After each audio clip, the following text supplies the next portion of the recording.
Hello everyone. Welcome back to Power of Now book వర్తమాని భవ. ఈ రోజు మనం చాలా ఇంట్రెస్టింగ్ టాపిక్ మాట్లాడుకుందాము. ఈ ప్రెజెంట్ మూమెంట్ లో ఉండకుండా ఉండడానికి మన మనస్సు ఎటువంటి ఎత్తులేస్తుంది, ఏ విధంగా మనల్ని అక్కడ ఉండనివ్వకుండా లాక్కొస్తుంది అన్న విషయాన్ని తెలుసుకుందాం ఈరోజు. నేను చాలా ఎక్సైటెడ్ గా ఉన్నాను ఈ విషయాలు తెలుసుకోవడానికి. ఓకే. దీంట్లో ఫస్ట్ ఏంటంటే ఈ క్షణాన్ని కోల్పోవడం భ్రాంతి మూలం. కాలం కేవలం భ్రమ అని నేను పూర్తిగా నమ్మినా, అది నా జీవితానికి ఎలా పనికొస్తుంది? నేనింకా కాలాధికార ప్రపంచంలోనే జీవించాలి కదా! ఓకే. అంటే ఫర్ ఎగ్జాంపుల్ ఇప్పుడు మనం ప్రీవియస్‌గా చదువుకున్నదంతా ఎలా ఉంది? పాస్ట్, ఫ్యూచర్ అనేది లేదు. ప్రెజెంటే ఉంది. There is no time. Sorry. Time అనేది మనమే క్రియేట్ చేస్తున్నాం. ఆ కైండ్ ఆఫ్ థింగ్స్ అన్ని మనం నేర్చుకుంటూ వచ్చాం ఇప్పటి వరకు రైట్? కొన్ని పార్ట్స్‌లో. ఇప్పుడు ఇఫ్ సపోజ్ నేను అది పూర్తిగా నమ్మినా సరే, దేర్ ఇస్ నో టైమ్ అని చెప్పి నేను నమ్మినా సరే, కానీ మనం ఇక్కడున్న ఈ ప్రెజెంట్ వరల్డ్ అన్న దాంట్లోని అంతా కూడా టైమ్ బౌండేషనే ఉంది కదా! దాన్ని నేను ఏ విధంగా ఆహ్, ఈ ప్రెజెంట్ వరల్డ్‌లో ఉంటూ దాన్ని అంటే ఈ ప్ర ప్రెజెంట్ మూమెంట్ అనే దాన్ని ఎలా ఎక్స్‌పీరియన్స్ చేస్తాను? ఎలా టైం అనేది లేకుండా ఉంది అన్నదాన్ని ఆహ్, ఎలా ఇంప్లిమెంట్ చేయగలను అన్నది క్వెషన్ అన్నమాట. బుద్ధితో ఒప్పుకోవడం కేవలం మరొక నమ్మకం. అది మీ జీవితంలో అంత మార్పును తీసుకురాదు. ఈ సత్యాన్ని గ్రహించడానికి మీరు దాన్ని జీవించాలి. అంటే మనం మామూలుగా నమ్మడం అనేది ఒక ఇది. ఓకే. ఈ కాన్సెప్ట్ ఉంది అని ఆహ్, తెలియడం ఒకటి, దాన్ని నమ్మడం ఒకటి. నమ్మినప్పుడు ఏంటంటే దాన్ని బ్లైండ్‌గా చేసుకెళ్తాం మనం. ఆ బ్లైండ్‌గా చేస్తున్నంత సేపు కూడా కొన్నిసార్లు మనకి క్వెషన్స్ ఒస్తాయి. నేను చేస్తుంది రైటేనా? లేదా రాంగా? అన్న కైండ్ ఆఫ్ క్వెషన్స్ అనేవి మనకొస్తూ ఉంటాయి. అలా కాకుండా అలా అంటే అలా వెళ్తూ ఉన్నప్పుడు మనకి అప్ అండ్ డౌన్‌గా అనిపించొచ్చు. 50-50గా ఇది రైట్, ఇది రాంగ్ అన్న విధంగా అనిపించొచ్చు. అలానే మన లైఫ్ ప్యాటర్న్ అన్న దాంట్లో కూడా ఎటువంటి ఆహ్, చేంజ్ అనేది రాదన్నమాట. అదేంటంటే ఒక నాలెడ్జ్ వరకే ఉండిపోతుంది. ఒక ఇన్ఫర్మేషన్ వరకే ఉండిపోతుంది. ఎప్పుడైతే మనం దాన్ని ఇంప్లిమెంట్ అనేది చేస్తామో, దాన్ని ఆచరించడం స్టార్ట్ చేస్తామో, ఆ ప్రెజెంట్ మూమెంట్‌లో ఉండడం, జీవించడం అనేది ఎప్పుడైతే చేస్తామో అప్పుడు దాని తాలూకా ప్యూర్ ఎసెన్స్ అనేవి మనకి అర్థమవుతాయి అని చెప్తున్నారనమాట. మీ శరీరంలోని అణువణువు ప్రస్తుతమై జీవంతో ప్రకంపిస్తే ప్రతి క్షణం ఆ జీవాన్ని ఆనందమయ ఉనికిగా అనుభవించగలిగితే మీరు కాలాతీతులు అవుతారు.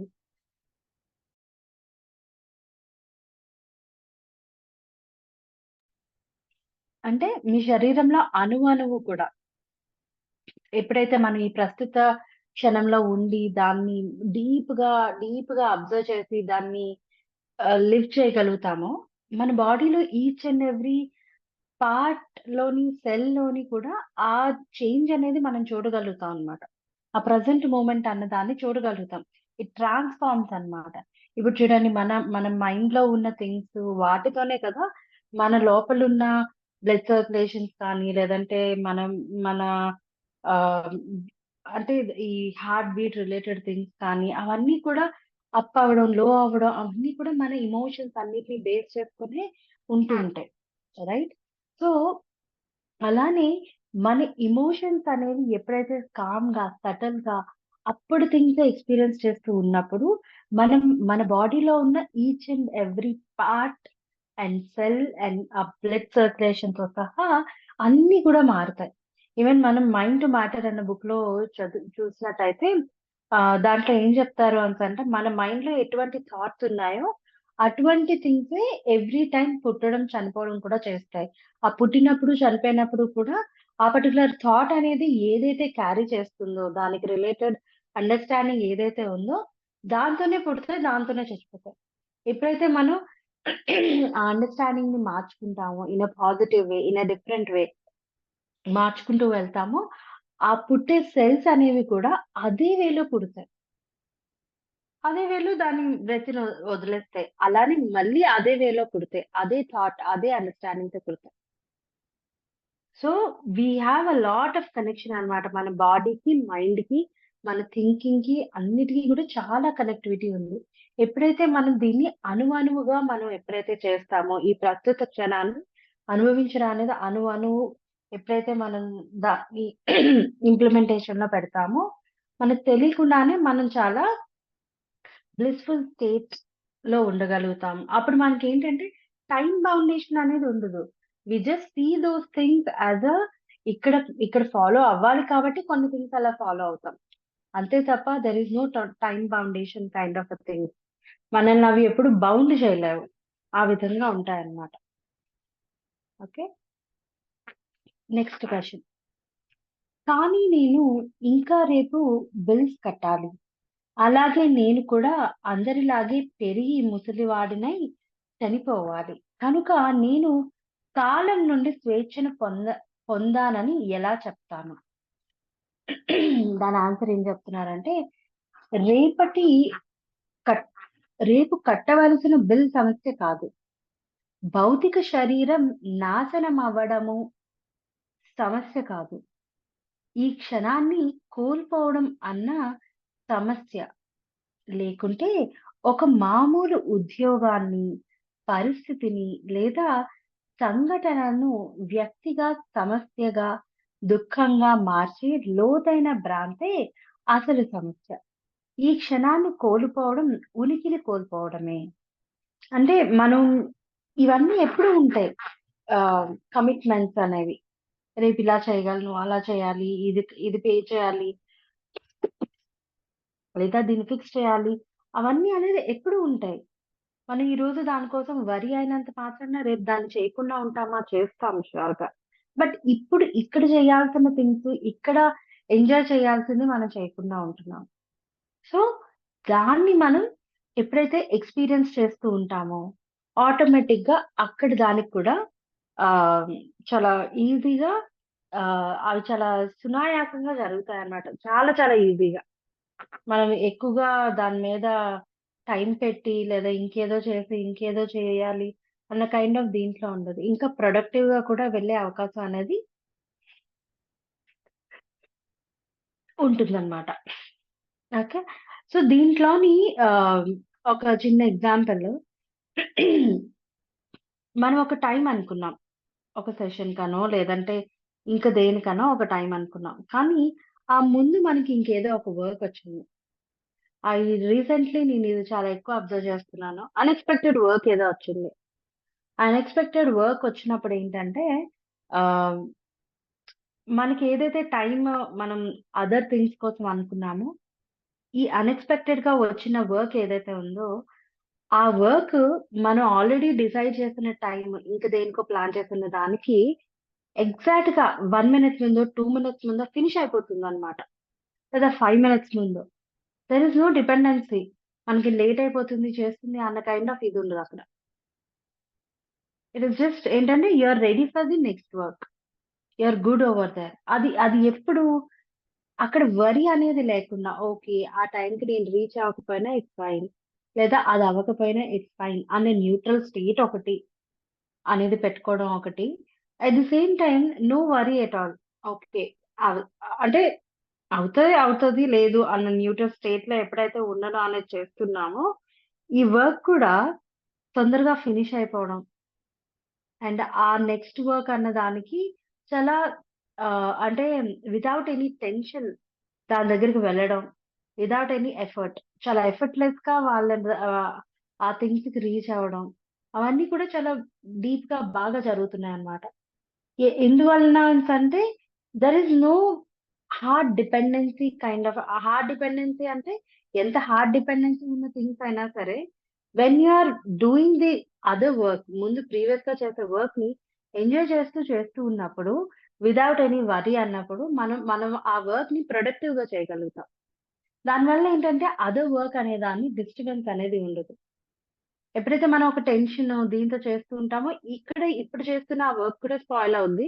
ది అదర్ థింగ్ అన్న దాని దగ్గరికి కూడా వెళ్ళటానికి లేట్ అవ్వడమో, లేదంటే ఇంకేదో అవ్వడమో, ఎక్కడో స్టక్ అవ్వడమో, లేదా ఇది ఫినిష్ అవ్వకపోవడమో, అవన్నీ ఏవో ఒకటి జరుగుతాయి. So, there is no worry. Worry అనేది పెట్టుకోకుండా న్యూట్రాలిటీ మెయింటైన్ చేయటం అనేది ఒకటి. Now I'm doing this, let me enjoy this. I'll come there. I'll go there అనేసి అనుకోవడం అంతే. That that really helping a lot. మీరు ఫలానా అనే గుర్తింపు కోసం గతాన్ని ఉపయోగించడం, మీ సఫలత కోసం భవిష్యత్తును ఆశ్రయించడం వంటి మానసిక అవసరాల నుంచి స్వేచ్ఛను పొందడమే కాలం నుంచి విముక్తి కలగడం.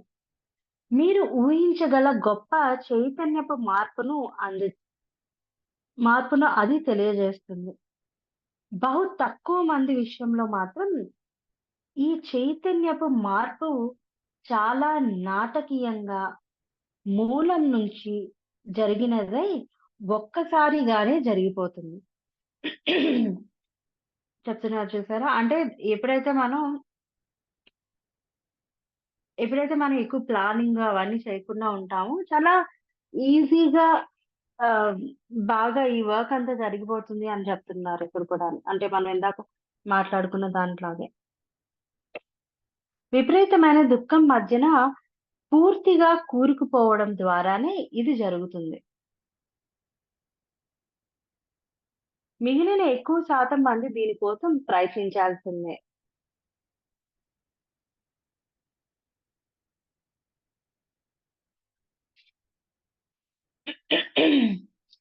కాలరహిత చైతన్య స్థితి యొక్క మొదటి క్షణ దర్శనాలు మీకు కలిగిన తర్వాత కాలం. ప్రత్యక్షత పరిమాణాల మధ్య అటు ఇటు కదలటం మొదలుపెడతారు. ముందుగా ఈ క్షణంపై మీ ధ్యాస ఎంత అరుదుగా ఉందో విజయం అంత దూరంగా ఉంటుంది. తెలుసుకోవడం అనేది ప్రత్యక్షత. మొదట్లో 2 క్షణాల గడియారపు సమయం వరకే అంత మాత్రం నిలిచినా సరే, తరువాత మీ చైతన్యాన్ని భూత భవిష్యత్తులపై కన్నా వర్తమాన క్షణం మీదనే దాన్ని ఎంచుకుంటారు. అంటే మనం ఎంతలాగా అలా ఉన్నా సరే, బట్ ఆ ప్రెజెంట్ మూమెంట్ అనే దాన్ని ఆహ్, చూడ్డానికి, ఆ క్షణంలో ఉండడానికి మనం ఎక్కువగా ప్రయత్నిస్తామనమాట. ఈ క్షణంలో తే తేరని తెర్ సారీ.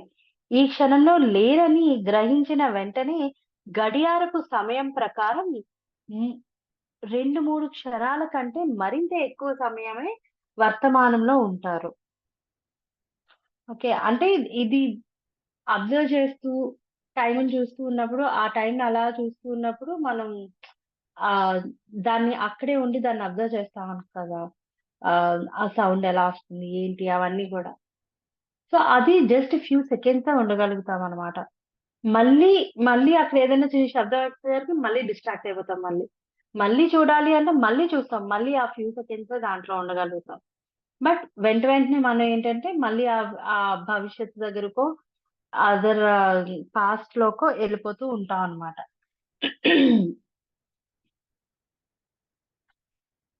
కనుక పూర్తిగా ప్రత్యక్ష స్థితిలో స్థిరం అవ్వడానికి ముందు మీరు చేతనాత్వానికి, అచేతనత్వానికి మధ్య అంటే ప్రత్యక్ష స్థితికి, మనస్సు గుర్తింపు స్థితికి మధ్య ముందుకి, వెనక్కి మారుతుంటారు. అంటే ప్రెజెంట్ మూమెంట్‌లో ఉన్న స్టేట్‌కి, అలానే ఇ మన మైండ్ అక్కడ, ఇక్కడ అలా తిరుగుతూ ఉంటది గదా! వాండరింగ్ మైండ్ అంటాం గదా! అలా తిరుగుతున్న దానికి మధ్యలోని ఒక క్షణం ఇక్కడుంటాం, ఒక క్షణం అక్కడుంటాం. మళ్ళీ, మళ్ళీ ఇక్కడికొస్తాం, మళ్ళీ అక్కడికెళ్తాం. అలా మనం మధ్యలో తిరుగుతూ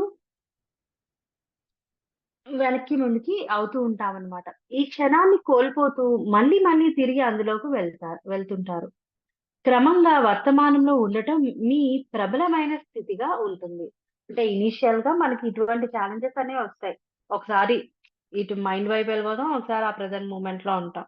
బట్ స్లోగా మనం ఎప్పుడైతే ప్రాక్టీస్ చేస్తూ ఉంటామో మనకు అలవాటవుద్దనమాట. చాలా మందికి ప్రత్యక్షత అసలు అనుభవంలోకి రాదు. లేదా కొన్ని అరుదైన సంఘటనల్లో ఆకస్మికంగా వచ్చినా అదేమిటో గ్రహింపబడదు. ఓకే. అంటే కొన్ని సందర్భాల్లో ఆహ్, అది మనకి ఎక్స్‌పీరియన్స్ చేపిస్తున్నా సరే మనకర్థం కాకపోవచ్చు. ఏమవుతుంది అనేది అర్థం కాకపోవచ్చు. మనం అనుకోవచ్చు ఏంటి అబ్నార్మల్‌గా బిహేవ్ చేస్తున్నావు. You need to be normal అని చెప్పి మనల్ని మనం కరెక్ట్ చేసుకోవాలని అనుకుంటాం. బట్ థట్ ఈస్ అదేంటి అనేది మనకర్థం కాక.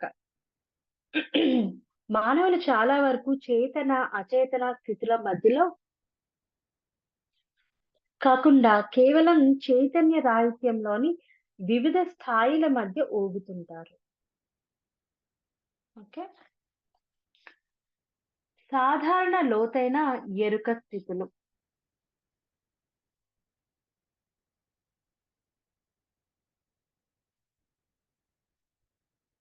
ఎరుక లేని స్థితి యొక్క వివిధ స్థాయిలు అంటే ఏమిటి? నిద్రావస్థలో మీరు నిరంతరం కలలు లేని నిద్రల మధ్య ఉంటారని మీకు తెలిసే ఉంటుంది. అంటే కొన్నిసార్లు మనకు కలలొస్తాయి, కొన్నిసార్లు రావు. ఆ మెలకువలోనూ చాలా మంది సాధారణ ఎరుక లేకుండా గాఢ చైతన్య రాహిత్యాల మధ్య మారుతూ ఉంటారు. ఓకే. అంటే అసలు చాలా డీప్‌గా పడుకుంటారనమాట. ఇప్పుడు పడుకుంటే మళ్ళీ మార్నింగే లేస్తారు. మధ్యలో ఏమైందో అనేది వాళ్ళకి తెలియదనమాట.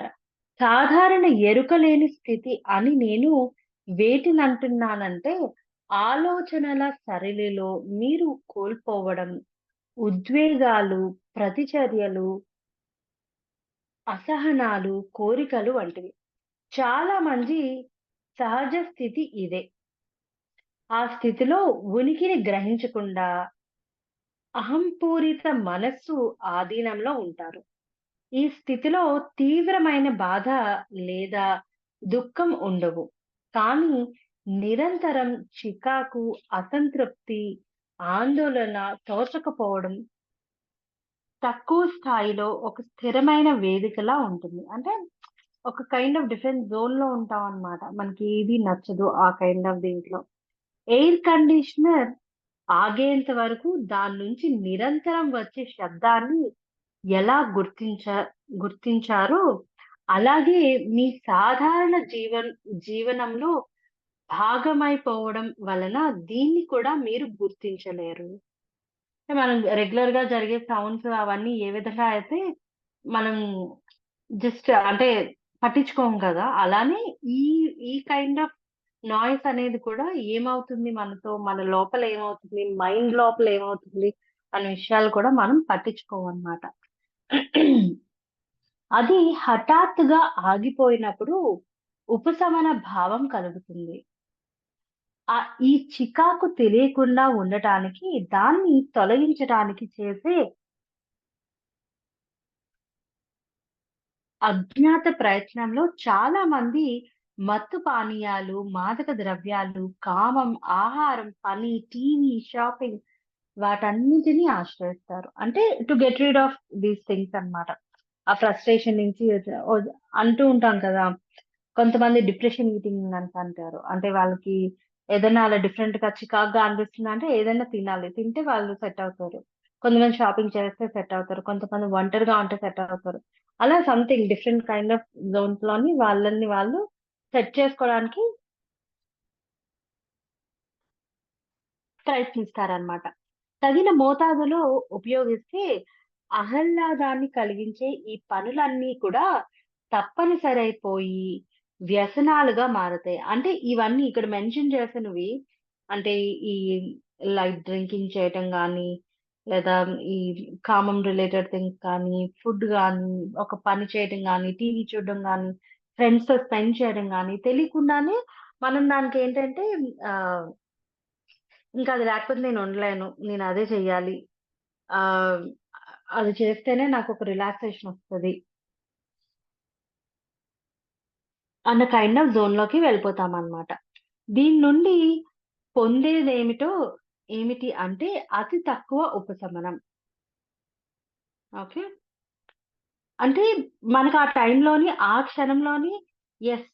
నేను దీని నుండి బయటకొచ్చాను అని అనుకుంటాం. కానీ ఆహ్, పర్మనెంట్‌గా అయితే మనం బయటికి రాం. అది దొరికే కొంత రిలాక్సేషన్ అనేది కూడా ఫ్యూ ఫ్యూ అవర్స్ ఉంటుందంతే.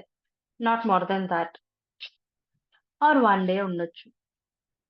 చికాకుతో ఉండే ఈ సాధారణమైన అజ్ఞానం బాధతో ఉండే లోతైన అజ్ఞానంగా మారుతుంది.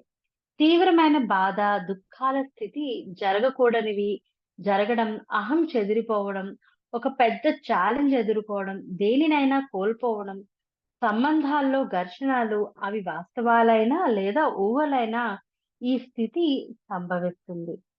సాధారణమైన చైతన్య రాహిత్యం యొక్క తీవ్ర స్థాయి పరిణామంలో దానికన్నా మరింత ఎక్కువగా ఉంటుంది.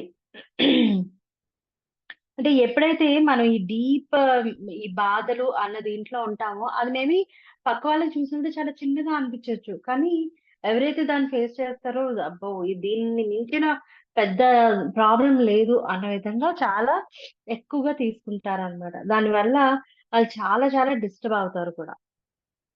ఎందువల్ల డిస్టర్బ్ అవుతారు? దాని పట్ల సరైన జ్ఞానం అనేది లేకపోవడం వల్ల అంతలా డిస్టర్బెన్స్ అనే దీంట్లోకి వెళ్తూ ఉంటామనమాట.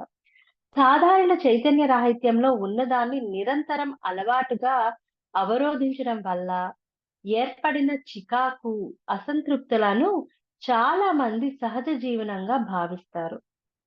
అంటే ఇది హ్యూమన్ లైఫ్ అంటే ఇంకింతే ఇలాగే ఇలానే ఉంటుంది అన్న విధంగా యాక్సెప్ట్ చేసుకుంటూ వెళ్ళిపోతూ ఉంటారు. అలాగే చికాకు పడుతూ ఆహ్, ఒక ఒక కైండ్ ఆఫ్ జోన్‌లో ఉంటూనే వాళ్ళ లైఫ్‌ని లీడ్ చేసేస్తూ ఉంటారనమాట.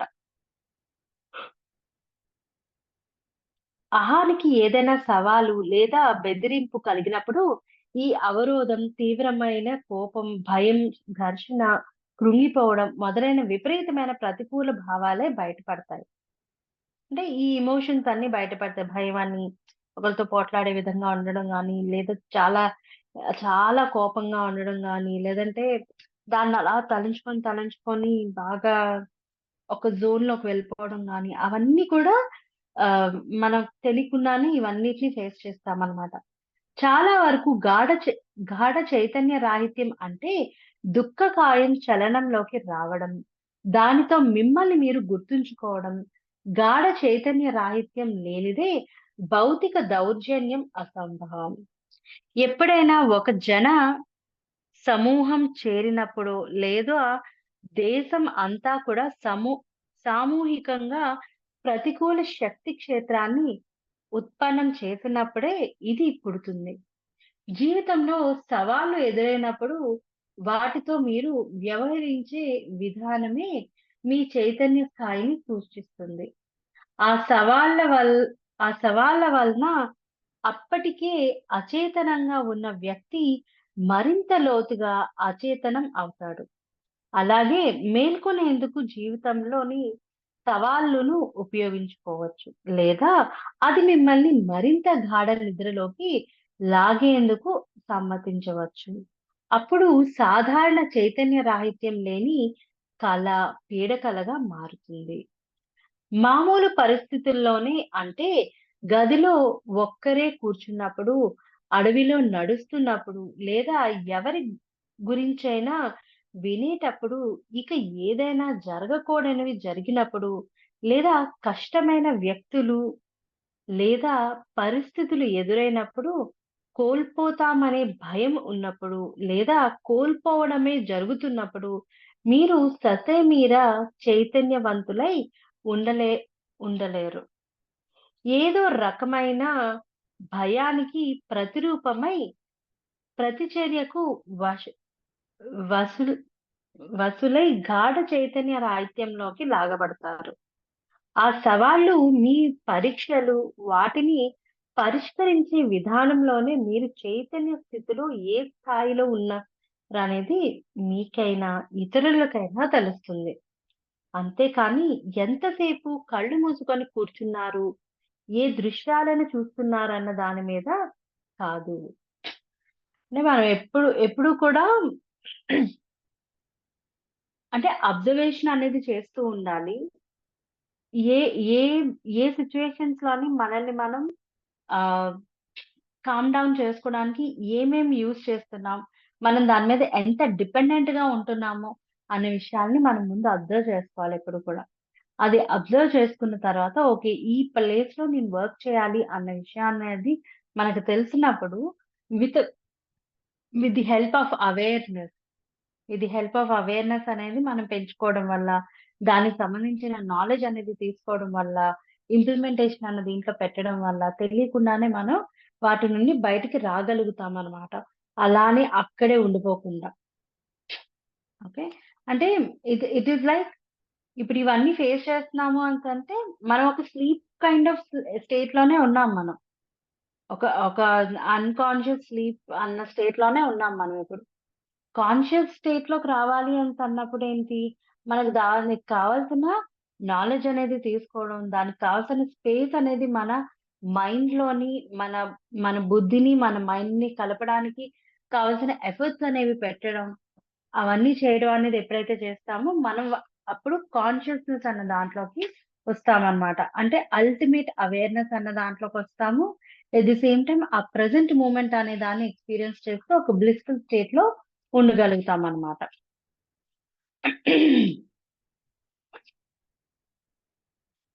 ఓకే. ఇంకొకటుందిది. కనుక మీ జీవితంలో మరింత చైతన్యాన్ని, సామాన్య పరిస్థితుల్లో అంతా సత్యంగా ఉండేటప్పుడే తీసుకురావాల్సిన ఆవశ్యకత ఉంది. ఈ విధంగా మీరు ప్రత్యక్ష శక్తిలో ఎదుగుతారు. అది మీలోనూ, మీ చుట్టూ కూడా అమితమైన ప్రకంపన శక్తి క్షేత్రాన్ని ఉత్పన్నం చేస్తుంది. అంటే బాగా ఎనర్జైజ్ చేస్తుంది మనల్ని. ఆ క్షేత్రంలో ఎరుకలేని ప్రతికూలత, దౌర్జన్య దుర్మార్గాలు ప్రవేశించి బ్రతకలేవు. అంటే అవేర్‌నెస్ లేకుండా ఉండడం గాని, ఈ ఈ పనికిరాని ఎమోషన్స్ అన్నీ కూడా ఆ ప్లేస్‌లోని ఉండలేవన్నమాట. ఎప్పుడు you give love towards to it. You give ఎప్పుడు కూడా ఒక బ్లిస్‌ఫుల్ స్టేట్ అన్న దీంట్లో ఉంటాము. అప్పుడు మనం అంటే అన్‌కండిషనల్ లవ్ అన్నది ఇంట్లో చూస్తాము. వన్‌నెస్ అనే దాన్ని ప్రాక్టీస్ చేస్తూ ఉంటాము.